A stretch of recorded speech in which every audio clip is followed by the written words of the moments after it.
If you put a group of people around a fire out in nature, watch what happens to the depth of the moment, the depth of the conversation, and the nervous systems. What comes out, what is able to be discharged, what is let go of, you will remember. That's right. This is what my system feels like when I've removed the stimulation and when I'm no longer isolated from this incredible, incredible world. Welcome to Work Life by Design. I'm your host, Mel Marsden, a podcast exploring the dynamics of what it takes to thrive, not just at work, but in life.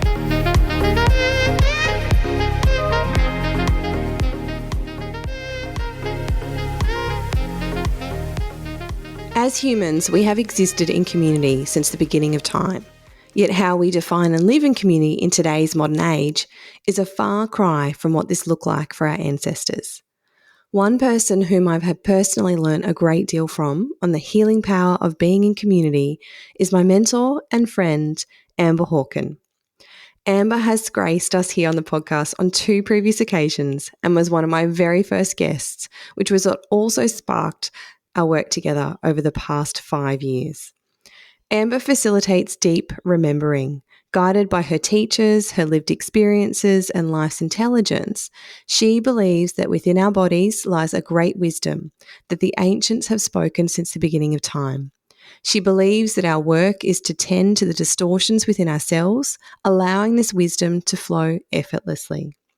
In today's conversation, I invite Amber to express what it is to attend one of her retreats, which I did myself in September 2024, and the deep transformation that her work enables whilst being held in that space.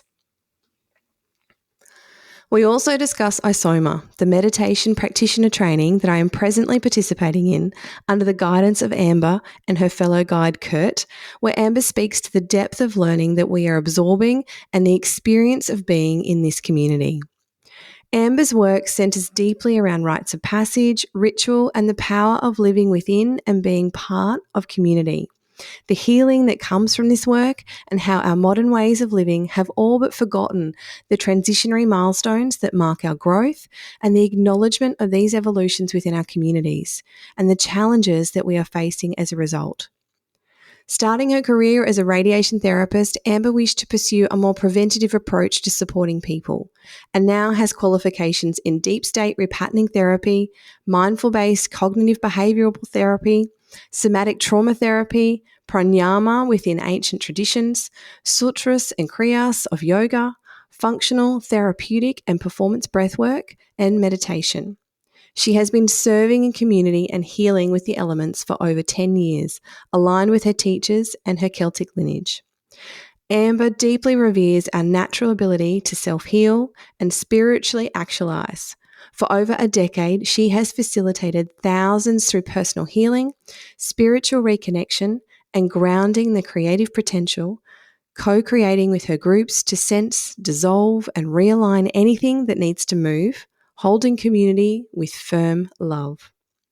Amber shares with us her perspective on how we can bring this connected approach into our corporate environments and the powerful impact it can have on our people and our business.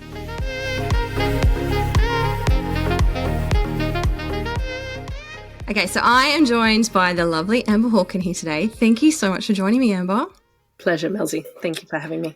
Now, Amber, you've been on the podcast twice before, so this is your 3rd time. So welcome back. Thank you for coming and spending some time with me again.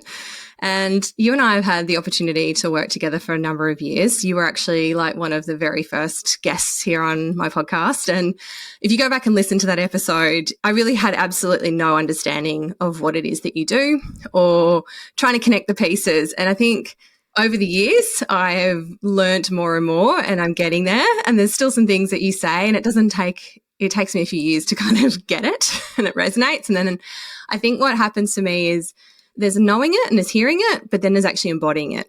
And that's completely different. And once you can start to embody it, then you really, really get it. And that takes time, I think, particularly when I'm learning things that have been completely outside of my comfort zone. And one of those, which I've shared recently in another episode, was about attending the Alchemy Rites retreat at the end of last year. And it's just one of the most incredibly transformational experiences that I have personally experienced. And it played such a big part in my own healing journey. But I would love you to share in your own words a little bit about what the Alchemy Rites experience is so that other people can start to understand it. Because there's one way I can explain it, having been through it, but I think you'll do it far more justice explaining it from your perspective. Thank you.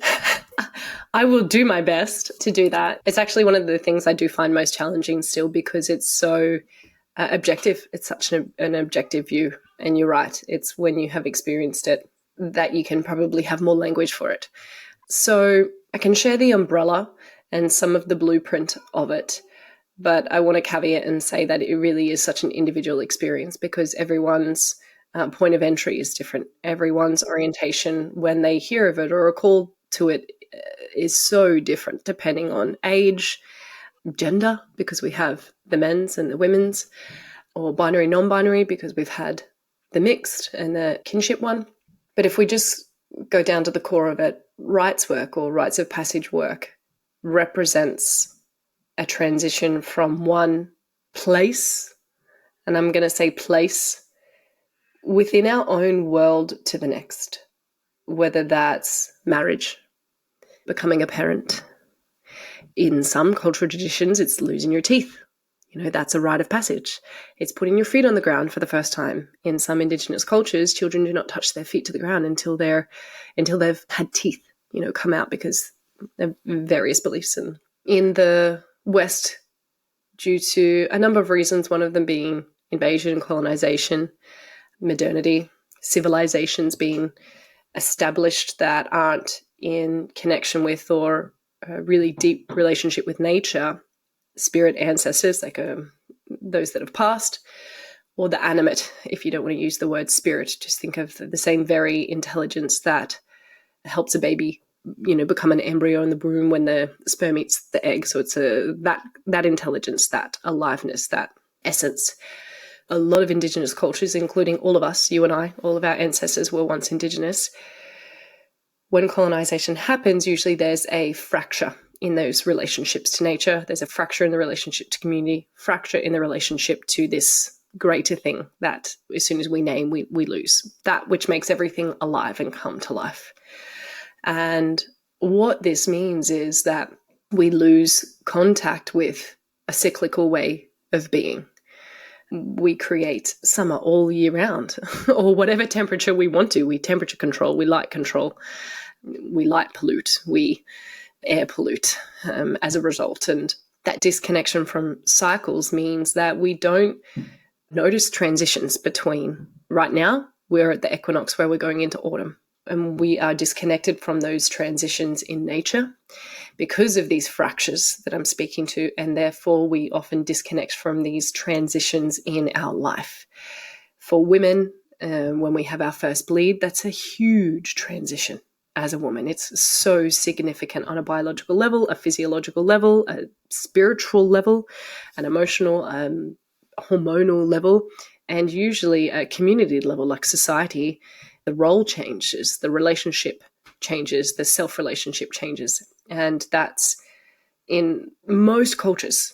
I'm saying most because I don't know one that doesn't, but I need to honor that I'll have gaps in my knowledge. I can't know everything. But Indigenous cultures across the world have always celebrated, honored, and grieved, supported and facilitated ritual and ceremony during these transitions because they are so significant. And because the role changes in community, so the purpose changes in the community, so the sense of self changes in community. And without a acknowledgement of this, it's happening. And with the example of matriarchy, when we first start bleeding as women, it's actually suppressed a lot. There's a lot of hormonal suppressant, a lot of shame, a lot of pushing it away. It's something that is an irritant, something to be controlled. And we are seeing the significant side effects of this one example that I'm speaking to alone. That's a expertise area that I'm not an expert in, but you can go and explore if you're listening and you're curious about that. Someone like Jane Hardwick Collins would be someone to go and explore that with. So the consequence of not having these explorations, these celebrations, ceremonies, ritual, and acknowledgement of transitions means that the change happens and it is happening inside of us and attempting to be really a part of our growth and our expansion as a human being in relationship to self and life and nature and our community. But because it's not there, there's almost like this undercurrent of grief that just lingers. It's like a snake that didn't ever shed its skin. So if you just imagine this backed up layers of skin that we didn't get to shed, and how that makes us stagnant and how that slows us down and how that makes us feel suffocated and how we don't allow ourselves to be reshaped and changed and grow, which is a core part of who we are. When we go through these transitions relationally is different in community, and we're relational beings. Like we understand through science and study and research of this area that there is a part of our brain that's developed. It's the prefrontal cortex, the relational aspect of our brain. If we do not develop healthy relationships in our earlier formative years, it impacts the way that we can relate for the rest of our life to ourselves and to everything around us. It actually changes our biology and our development on every level. So it's a modern way to honor transition. It's a modern way to give us an opportunity to look at that, or to give space to liminal, because rites of passage is you need to remove yourself from your normal environment, you go through an experience, and then you return. This can be an inward journey. It can be, in community, it's an outward journey. But if anyone who has had children knows that for some time, during those first years of becoming a parent, that everything is so changed and so dismantled in your life and chaos and obliterated, and you don't know. Often there's a sense of not knowing who you are, not knowing what you want. What used to bring you joy doesn't bring you joy. What you used to be able to do, you cannot do anymore. And this is so disregarded. It's not even looked at. And we have the nuclear family structure now, which before there were, in hunter-gatherer research, there's plenty of research and plenty of understanding that 95% of human existence, we lived in hunter-gatherer communities of, 30 to 50 people, where multiple people, everyone really parented the children and reared the children. And now there's the nuclear family unit. There's so much to handle and that changes and to carry that you just have to carry on.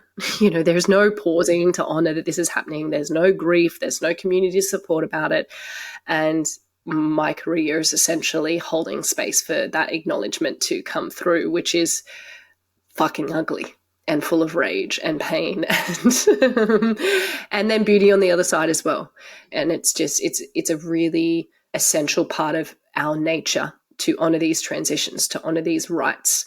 And I'm talking to the female aspect of it, or that we did, because it's relevant to you, but it's so relevant in so many different areas of our life. Like I said, marriage, and for the men, it's very different. For women, in the old ways, in the old stories, there's a lot of talk that women self-initiate because we bleed. So there's self-initiation where men need to go out and have that initiation, particularly going from boy to man.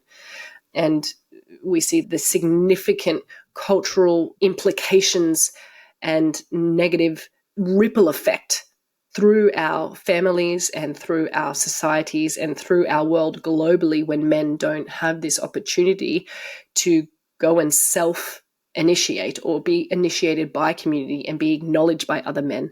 There's this deep yearning in them that is never met, so they often go out and create these initiations, i.e. go and get absolutely obliterated by alcohol or push the boundaries, because it's about pushing the boundaries and pushing the edge and facing your death and facing your mortality. So when that is not channeled somewhere in a healthy way, held by other men, held and witnessed by other men or community and elders of those who have walked before them, those who can initiate, then they will just self-create it because it's in our blueprints, in our DNA, it's in our nature. And so we see the catastrophic effect that has on young men who actually don't ever really develop. And you have these boys inside men's bodies, which we're seeing the consequence of that worldwide right now as well.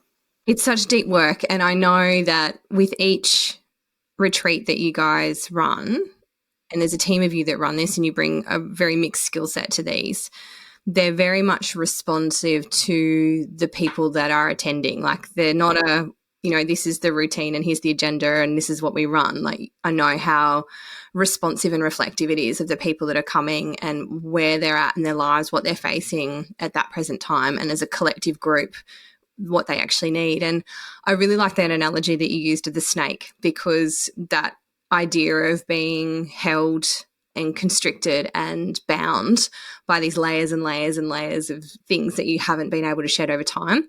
I think you described exactly how I was feeling when I walked into alchemy. Like there was just this suffocation and this constriction and this feeling of just being completely bound and not being able to move. And by the end of it, and when I had left, like there was just so much expansiveness, so much more space. I could feel like I could finally breathe again, that all of that stagnant energy that had been stuck in my body and that was making me feel really sick and lethargic had just kind of evaporated. It had gone. And it's very hard to communicate to someone like what that experience. And I kind of give them insights into some of the things that we did while we were there. And yeah, they think I'm mad and they think that's hilarious. So like they love retelling these stories for me, which is even more cool. But I think it's such an experience. But I think this work is really, really so important. And, exactly what you were just talking to there about having the opportunity to experience this and let these things out in a healthy way, because otherwise they do manifest in our bodies and they come out as either health and emotional issues within ourselves, and that then projects out into our communities, and then there's a ripple effect that happens from there. So it's just an incredible experience. And I know you guys are reinventing this whole experience at the moment, so stay tuned to what that might look like. But off the back of the retreat, like I had such a much deeper connection to myself that I didn't want to go back into the everyday world and lose that. And so off the back of that, I then joined the ISOMA meditation program with yourself and Kurt. And yeah, so initially this was really about maintaining and keeping some of that magic and not falling or lapsing back into old ways of, returning back into the world, because, you do come back from the retreat quite changed. I know I sat on my bedroom floor for 2 weeks trying to figure out who the hell I was and what I wanted to do with my life and what was going on. And I was going to quit my job and I was going to not work and like everything kind of had to recalibrate, and clearly that didn't eventuate. I just had to find a new way of being and a new way of adjusting what I wanted from my own personal life back into my work life and my family and everything else. And as we're starting to now near closer to the end of the ISOMA program, like I have learned that this is so much more than just meditation. There is so much more that I have learnt through this process, and some of it makes absolute perfect sense to me. Like it's rational, it's logical, I get it, but there is so much that I can't gather. It's not tangible to me. And it's, again, I can look at you really blankly and go, I have no idea what the hell you're talking about. And it takes me time to kind of process it. And like I said at the start of this episode, it was like, when I've been working with you, sometimes it's taken me 2 or 3 years for that thing that you said to kind of land. And then I go, oh, now I get it. Like now I understand it. So again, I would love for you to tell us, what is ISOMA meditation practitioner training all about, and why have you and Kurt decided that this is something important to bring out into the world? Thank you for giving that opportunity. Again, I'm going to do my best to put words to it, because you're right. It's we venture into the intangible, but the purpose is to actually make it something that can be moved into any body of work.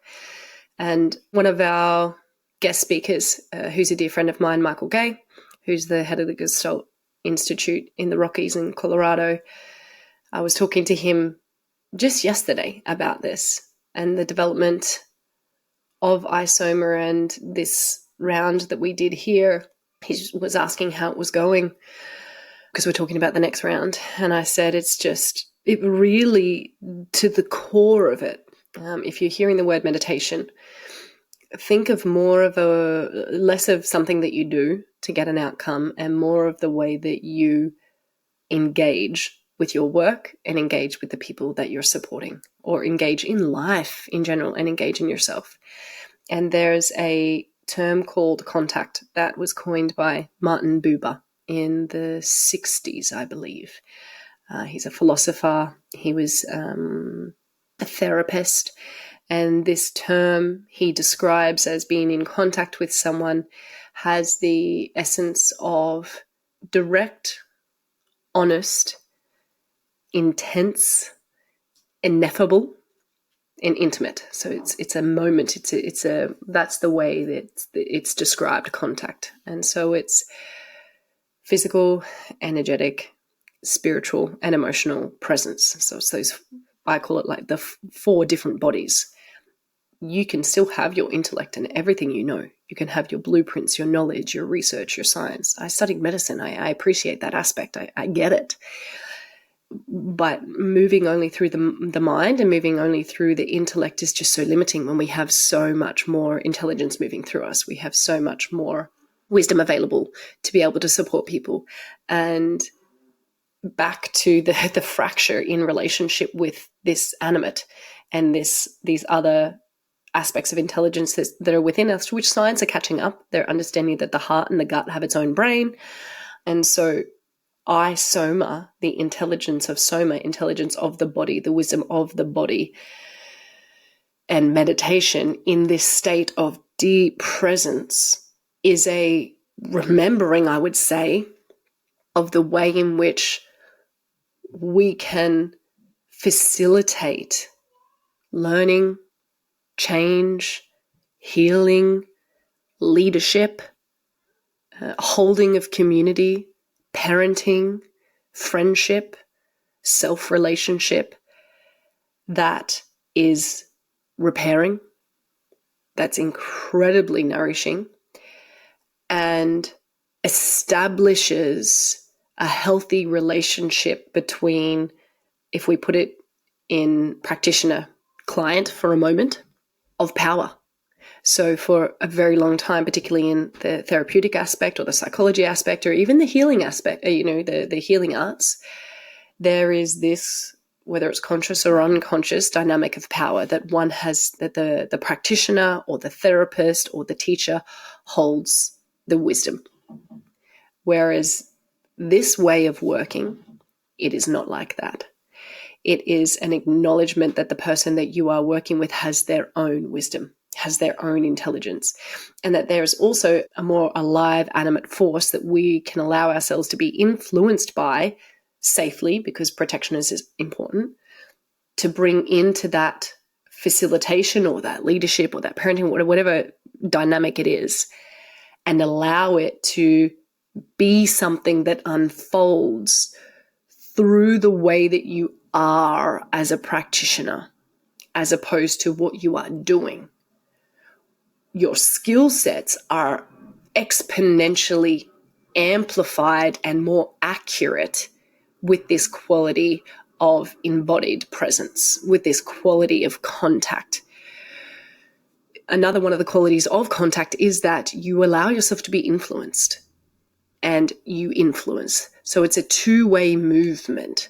And there is a strict, particularly in isoma, a strict understanding that you are not to merge, that you are not to take on, that you understand your boundaries, that there is healthy respect and reverence for those that you are holding, but that you are separate.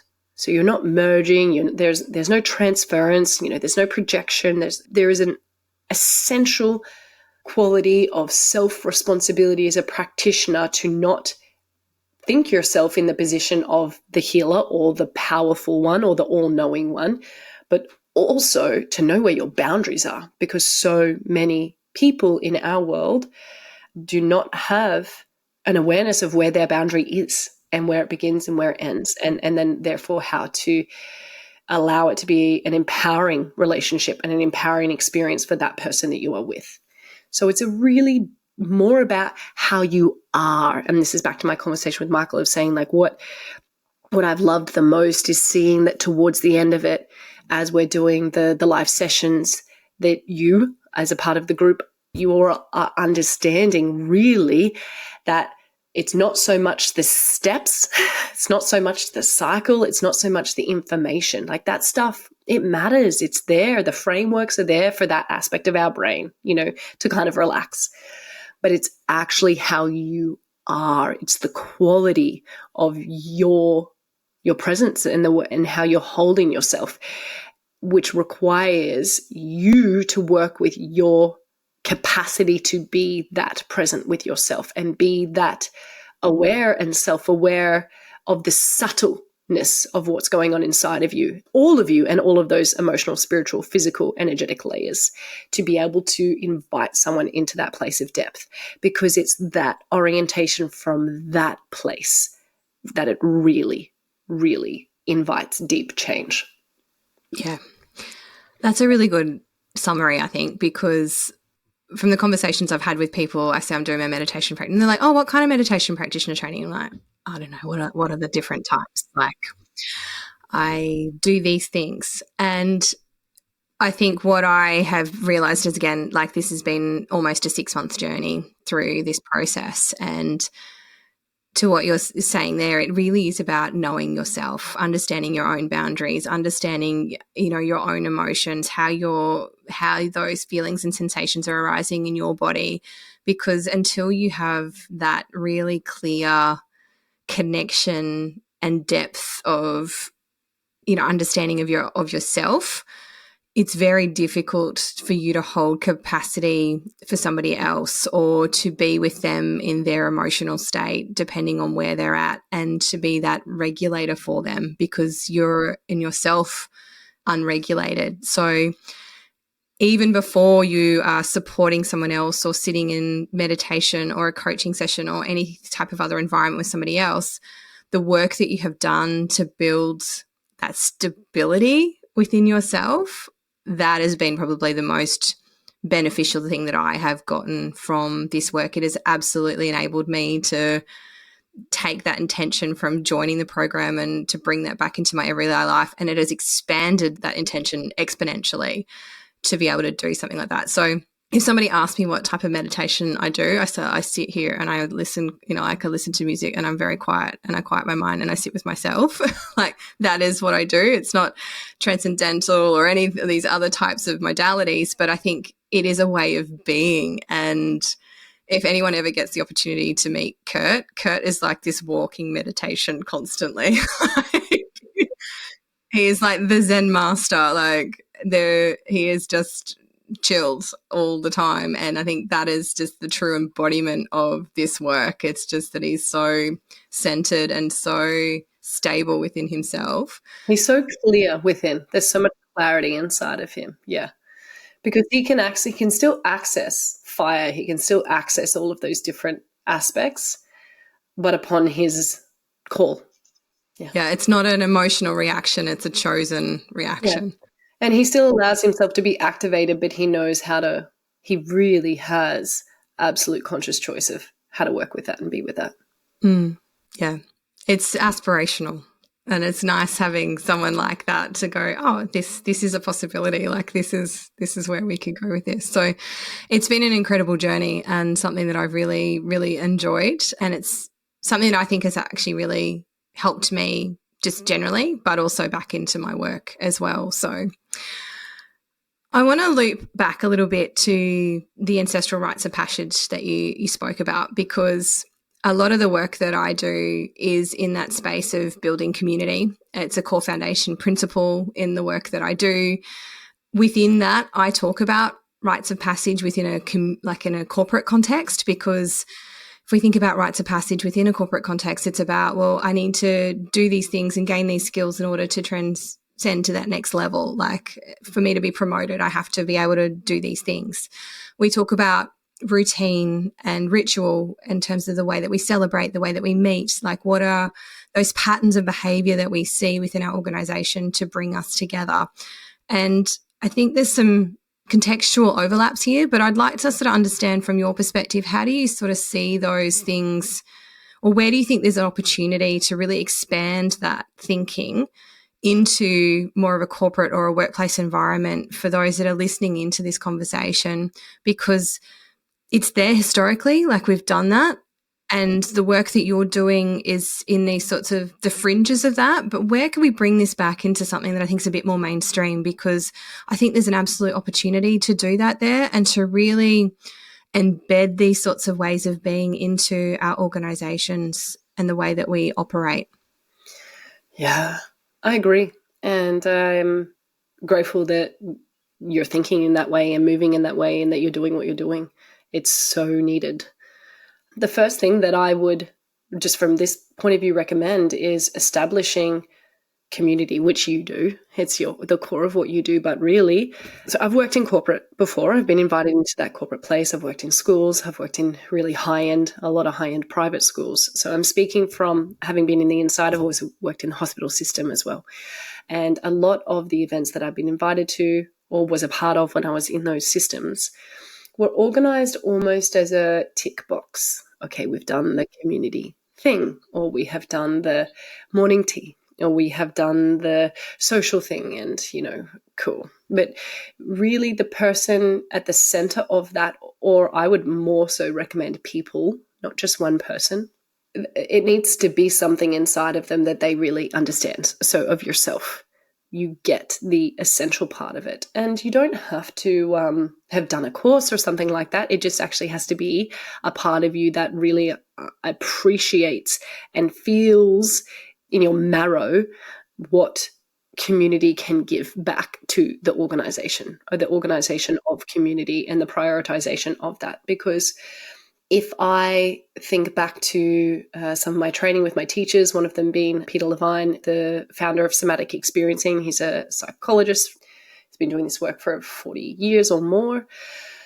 There's something that I remember from those studies and that research being that if there was a catastrophic event or a traumatic event in community, say a shooting at a school, or an earthquake, or a tsunami, or something happened, even invasion or colonization, the studies showed that those who re-entered back into community and those who went back into more isolated environments, those who were in community did not, or held less trauma, did not show signs of, or did not express PTSD, because so many reasons, and he doesn't actually say because why, but knowing the science behind it and the understanding behind particularly somatic experiencing, but from my studies and viewpoint from community and rights work, that there is a biological relaxation that happens and a opportunity for energetic discharge of the part of the nervous system that was so heightened but unable to express itself. It was unable to run, fight, flight, and therefore energetically, even though the situation was over, if that wasn't able to be discharged, like a zebra shaking off that high volt energy going through the system when they needed to run away from a predator, in community there's an opportunity for that to be naturally discharged, through various ways. So we know that people are experiencing much more stress on the system than ever before, even just through the high levels of Wi-Fi, the light exposure, the environments that they have, the air that we breathe, the food that we eat, let alone the lack of really well-established relationships that feel so nourishing. From my experience in the workplace, that is very rare for that to be standard throughout the organization, for each person to feel that they are part of the community and welcomed no matter what level they are on or where they sit in the pecking line. Actually quite the opposite. And there's a lot of judgment, a lot of bickering, a lot of fighting there's quite a scarcity and segregation and isolation in that. And a lot of people are showing up to try and be accepted and to try and be invited in, but that's often not the case, whether that's because of their own relationship with self or the quality of it comes from the top, as we know, the top down. So the quality of the relationships up top, or the quality of, or the way in which the leader, the top people, organize themselves with the rest of the organization. So it can be a way in which the whole organization can function more efficiently, effectively, in a way that's not about trying to meet just performance reviews and expectations and KPIs, or trying to be accepted in a place that they don't feel, but actually because there is a really healthy, sincere thread of connection and community where people really care about each other. Like they really actually care. And that there is some kind of engagement in fun or joy or acknowledgement of what's going on in people's lives. It doesn't have to be therapy sessions. You don't have to sit down in a circle and say, hey, my name is Mel and it doesn't need to be like that, but where there's an actual opportunity for people to talk a little bit below the surface. And that's not just, think about contact, honest, deep, intimate, intense, and effable. Very few people are okay with that level of intimacy. It's not encouraged. In fact, it's discouraged. Get on with it. We don't have time for that. Yeah. And there's been a big shift from that way of thinking, certainly throughout my career. I remember, when I first started, if I suggested putting in a breakout space or tables and chairs in a lunchroom, oh my God, I would have been like shot dead. Whereas now the table is completely flipped and that's the majority of the workspace these days. So there's definitely an acknowledgement that socialization and that level of connection is absolutely necessary in workplaces. But then there's the cultural practices that need to sit underneath that to facilitate and support that. And I think that's where you're getting at. And I wholeheartedly agree, because without this ability for people to feel that sense of belonging and that sense of connection and the building of those relationships, you don't have those foundational requirements that you need for building community. And so if we're wanting to look at our workplaces as community, and that's why I reference it as community as opposed to culture, because I think culture is extremely insular. When we start to think about community, we think about it more broadly in terms of our stakeholders, our suppliers, our clients, the ripple effect of those that are impacted by what we do as an organisation. It's much more broad and it starts to become more holistic and more considered, as opposed to being this sort of internally focused thing, which is very much about culture. We start to think a bit more broadly. Absolutely. Can I add something to that just popped to mind as you said that? Thank you. This is probably a very unpopular thing to say, but a decentralization of the benefits of the organisation being only to the top people. Yes, people have superannuation and some have different benefits and all those kinds of things. But honestly, what I have found, and this is what I'm changing in what I do. I have multiple practitioners, but I'm at the top. And while no one, we pay our crew really well, if not more than what they would charge, because for me, there's an investment of energy. There's a deep acknowledgement of what they give beyond just their skill set. And we share as much as possible. I encourage people to go to those facilitators, should they call them, and openly speak to that. But something that I'm doing moving forward is everything is going to be in co-creation and the distribution reflecting the input in a different way, which in big organizations, that's a complete destruction and restructure. That's very, very difficult. But in all honesty, a lot of people are going to work because they have to earn money to pay their rent. They don't actually feel like they're contributing really, really, really, really, really, really, really, really deeply contributing. And if we look back at our ancestral ways, everyone had a role that was absolutely essential. It wasn't so replaceable. It wasn't so like a turntable like that. And that, I think that's a really big aspect of it. Yeah, it's that sense of meaningful work, that I have a sense of purpose, that I'm actually valued and contributing here, and therefore I'm an integral part of the system. And without me, the system cannot function. And this is something that I've been speaking about for a while, is this sense of really identifying that meaningful work, but also giving people an understanding of how their own role within an organisation contributes to the delivery of the purpose of the business. And there's one phrase that I refer to quite a bit, and it's when JFK went to visit the guys at NASA when they were in the space race against the USSR to get to the moon. And JFK's walking down the hallway and he says to the janitor, he said, "What is it that you do here?" And he turns to him and he says, "Mr. President, I'm here to put a man on the moon."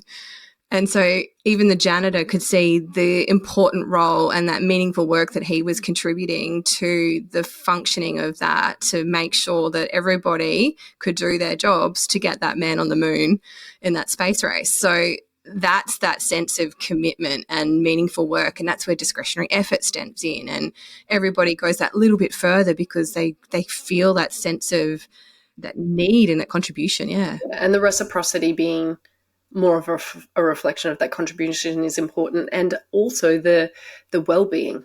mental, emotional, physical, spiritual, because, as an example, when communities gathered and they would either pray, and not in the, this is just what my mind goes to because I went to a Catholic school, private Catholic school, not pray as in, there is one person who has all the answers and they are controlling our life, not in that sense. I mean, speak to and have proper established relationship with nature, with those that have passed. People that die in community become ancestors. There's still a significant aspect of contribution that they make, and it's understood, and that's why death is very much ritualized and ceremonialized. But my point that I'm getting to is that everyone's well-being on each of those mental, emotional, physical, spiritual levels is everyone's problem. So if someone died, the whole community would gather and help be a part of that grief healing and that expression. Because should one person be pent up with anger or rage or grief or sadness or depression or sickness, that would have a significant impact on the community. Whereas you just take a sick day. Yeah. And I know that it's really, really big 10x thinking of changing organizations. It is so big to think, well, how would we really take care? How would we really do that? But it's my belief that all of the organizations that don't do that will crumble eventually in the next 100 years. They will. And I love that you brought that back in, because that's something you've shared earlier in the trainings and the work that we've done together. And I really resonate with that, the fact that we have lost this sense of community where we're looking out for each other, we're taking care of one another. And if one person is sick, then the whole community is sick. That sense of well-being and consideration for each other, that doesn't seem to exist in our modern day society the way that it did, let alone within our organisations. I think there's pockets of it, but not as widespread as it may have once been. Yeah, well, we established civilizations and lost those larger relationships. Yeah. Now, you mentioned then about nature, and this is one point that I really want to touch on, is that at one point throughout our trainings and our conversations, you reflected back to me the importance of nature in building community. Can you just share your thoughts with us on this? Yeah. It's so big that I'm just taking a moment to orient where I want to speak to it from. It's becoming, relationship with nature is making its way more to the bigger platforms. And there's a lot of people such as, we spoke about Zach Bush earlier. But I really don't know if listening to a podcast, even with someone with an established relationship, is able to speak to the depth of what I want to get across. So I'll use my son as an example, because if I can teach it to a 3-year-old, We've got some hope. So what I'm trying to do as a mother, I'm sure I'm making many mistakes, but here's something that I'm doing my best to do, is not hide the cycle of life to my son. If there's a bird on the road, which I happen to see a lot of, I don't know why, often hit or dead or injured, I'll pull up, and if it's dead, we will try to get its body off the road so it doesn't keep getting hit and run over by cars. As long as it's safe, so far it's been safe situations. Or if it's injured, we will, call someone and take it home. So I'm trying to tend to the wildlife, and often we've seen a lot of dead animals. And so the start of life is with death. You go into a rainforest, look at the floor. Everything is dead, everything is rotting, and things are growing from it. And as a collective, particularly in the West, we look away from death. We look away from how life begins. We look away from nature. We look away from our nature. That is our nature. Another thing, that when we're eating eggs for breakfast, I talk about the chicken that it came from, and that the chicken ate grass or it ate seeds or whatever it ate from the earth. And we go and look, and, I've taken him to farms and stuff like that to understand. And if we eat chicken, I tell him this was killed and it is now on our plate, and we are eating that animal. And then that animals, are part of the cycle for us to eat if we choose to eat animals, and just trying to give him more of a understanding that if we don't have nature, if we don't have the earth, if we don't have clean river streams, if we don't take care of what we do to the water, if we don't take care of what we do to the earth, if we choose to pollute and rubbish, we get sick and die. And we're so removed from that. Like, when was the last time that you went to a funeral because the person got bitten by a snake and died? Or, stepped on a poisonous plant and it paralyzed you and your heart stopped. It's not like we're really disconnected. We're saved from the dangers of nature. We're saved from looking at our own mortality to do with nature. Just recently we had the cyclone come on the East Coast, and it was a really big conversation in our home of being like, nature can wipe us out. I just sat and watched the series of Life on Earth with my son and talked him through, the 5 apocalypses where nature wiped itself out again and started again, and it wiped itself out and started again and wiped itself out and started again. At the end of it, it's the Morgan Freeman one on Netflix. Great, if anyone's not watched it. And at the end, he's like, we're well on our way to the 6th apocalypse.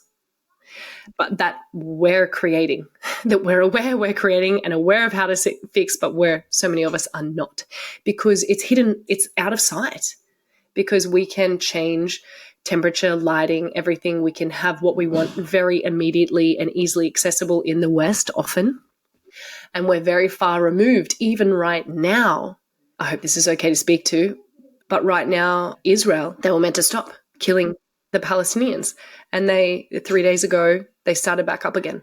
And I think I saw this morning that there were something close to 400 people killed in 3 days, one person every 6 minutes. And these are our people. We are in some way, shape or form related and connected, but it's easy for us to turn away and just look away because, well, maybe it's uncomfortable, or what are we going to do? Or, well, it's not us. And we have this privilege that's so sickening that this is happening, because I know that even for a second, if we think about what is happening to those children, that, there were 6 people, including children, amputated, but there was no anesthesia left in the hospitals. Imagine your child having a limb amputated without anesthesia and just getting bombed, and the rest of the world just being like, can't, what are we going to do? It's like, that's what happens when we're disconnected from nature, because they're actually a part of our community. And that's the damage. We're witnessing, we're living the damage of what is done when we don't have connection with nature, because the connection with nature reminds us of our mortality and our insignificance, but of our responsibility to be in relationship with and to care for that nature, because it provides everything for us and it can wipe us out in any second. It's such a big question, and there's so many ways we can take that. But please, if I didn't answer that well, feel free to re-prompt me. No, and look, I think the depth of it is there, and I think it's hard to really communicate in a lot of ways. But I think also, from my own perspective, we create these environments and we're putting people in concrete boxes, and they are, we are all so disconnected from nature itself. And there's been studies done on nature deprivation and how that's then impacting on our health and our gut microbiome and everything else, our mental health as well, because we are dysregulated, because we have lost touch with those cycles and the way that the world and nature moves. And I think there's some real opportunity there for us to be reminded of that connection to nature. And, as you said, what goes into our river streams eventually goes into us, and how that cycle, continues. But I just think there's so much opportunity there for people to have that reestablishment and connection, because some of the work that I've been doing lately, we've even just been looking at the mycelium network that connects trees together. And, this is the fungal network that sits underneath the ground, and it connects into all the different trees. And if one tree is sick, it sends out a signal via this little network, and the other trees redivert their nutrients to support and help rejuvenate that one tree. And I think understanding how we live in relationship to each other in that same way, I think there's that knowledge that's been lost over time. If you want to be reminded of what is possible when we reestablish our relationship in nature with community, go out and stay in nature for 24 hours. Go out and stay in nature for 24 hours and something that I was thinking about when I was watching this show with my son, because he was sick this week, and so we spent a bit of time each day watching a little bit of the episodes, was when man first found fire and how our consciousness accelerated exponentially because we sat around and we gathered around nature. We gathered around this element, around fire.